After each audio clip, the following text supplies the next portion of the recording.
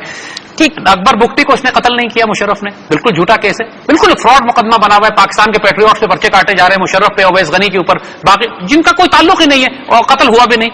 بے نظیر کو مشرف نے قتل نہیں کیا، اور لال مسجد کا آپریشن بالکل جائز آپریشن تھا، وہاں خوارج جو TTP کے دہشت گرد موجود تھے، آرمی نے آپریشن کیا تھا، ملک کے سپہ سالار پہ آپ پرچے نہیں کاٹ سکتے اس کے. یہ جو مثال بنائی جا رہی ہے وہ اتنی غلط ہے کہ آئندہ آنے والے وقتوں میں پوری پاک فوج ISI ادارے تباہ و برباد ہو جائیں گے کہ اگر ایک جگہ ملٹری آپریشن کرنے کی وجہ سے آپ پرچے آرمی چیف پر کاٹے. مشرف کا نام چھوڑ دیں، وہ تھا تو آرمی چیف پہ پرچے نہیں کاٹے جا سکتے اپنی عدالتوں کے، وہ بھی دہشت گردوں کے کہنے پہ. بلوچستان لبریشن آرمی کے کہنے پر آپ نے مشرف پہ پرچہ کیا، لال مسجد کے دہشت گردوں کے کہنے پہ آپ نے مشرف پہ پرچہ کیا، اور بے نظیر کا پرچہ جو ہے جو کہ TTP اون کر چکی ہے، سوسائڈ بامر وہاں پہ استعمال ہوا تھا، مشرف کیسے قاتل ہو گیا اس کا؟ مجھے کوئی ہمدردی مشرف سے نہیں ہے، لیکن یہاں پر ظلم ہو رہا ہے جو نظر آ رہا ہے کہ یہ سارا جوڈیشل گرج ہے، ایک جوڈیشلی انتقام لے رہی ہے، انصاف کا اس سے کوئی تعلق نہیں. تو آپ کے مطابق پرویز مشرف جو ہے وہ بے قصور ہے؟ نہیں، ان 3 مقدمات میں بے قصور ہے، باقی جگہوں پہ تو میں کہوں گا ان کو بہت سارے مقدمات کا سامنا کرنا چاہیے. تو آپ کو لگتا ہے کہ ان کو کسی قسم کا سیف ایگزٹ دے دیا جائے گا؟ دیکھیے سیف ایگزٹ تو دور کی بات ہے، بات یہ ہے کہ پاکستان میں اگر سیف ایگزٹ دینے شروع کر دی، زرداری کو سیف ایگزٹ مل سکتا ہے تو مشرف کو بھی دے دے، بیچارے مشرف نے کیا کیا پھر جب زرداری کو آپ سیف ایگزٹ دے رہے ہیں. بات ہماری یہ ہے کہ آپ کے مطابق پاکستان کی عدلیہ نے زرداری کو سیف ایگزٹ دے دیا؟ پاکستان کی تاریخ میں اس سے زیادہ کرپشن پاکستان کی تاریخ میں کبھی نہیں ہوئی جتنی زرداری دور میں ہوئی ہے. اور اس کو کس طرح باہر جانے دیا گارڈ آف آنر دے کے سلوٹ کر کے؟ اس کا مطلب ہے آپ نے جسٹیفائی کر دیا کہ ملک میں جتنی بھاری کرپشن کرو، تم رشوت لینے پر پکڑے جاؤ تو رشوت دے کے بچ جاؤ.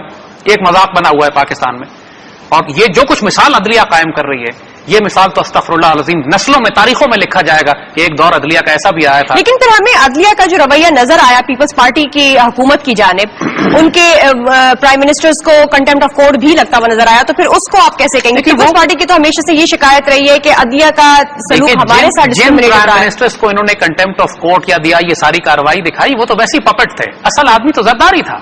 آپ کے خیال میں گیلانی کوئی پرائم منسٹر تھا؟ یہ کوئی پرائم منسٹر کی شکل ایسی ہوتی ہے؟ یا اس کے بعد جو دوسرا آدمی آیا تھا وہ جو بیچارہ چند دنوں کے لیے راجہ پرویز وہ کوئی پرائم منسٹر تھا؟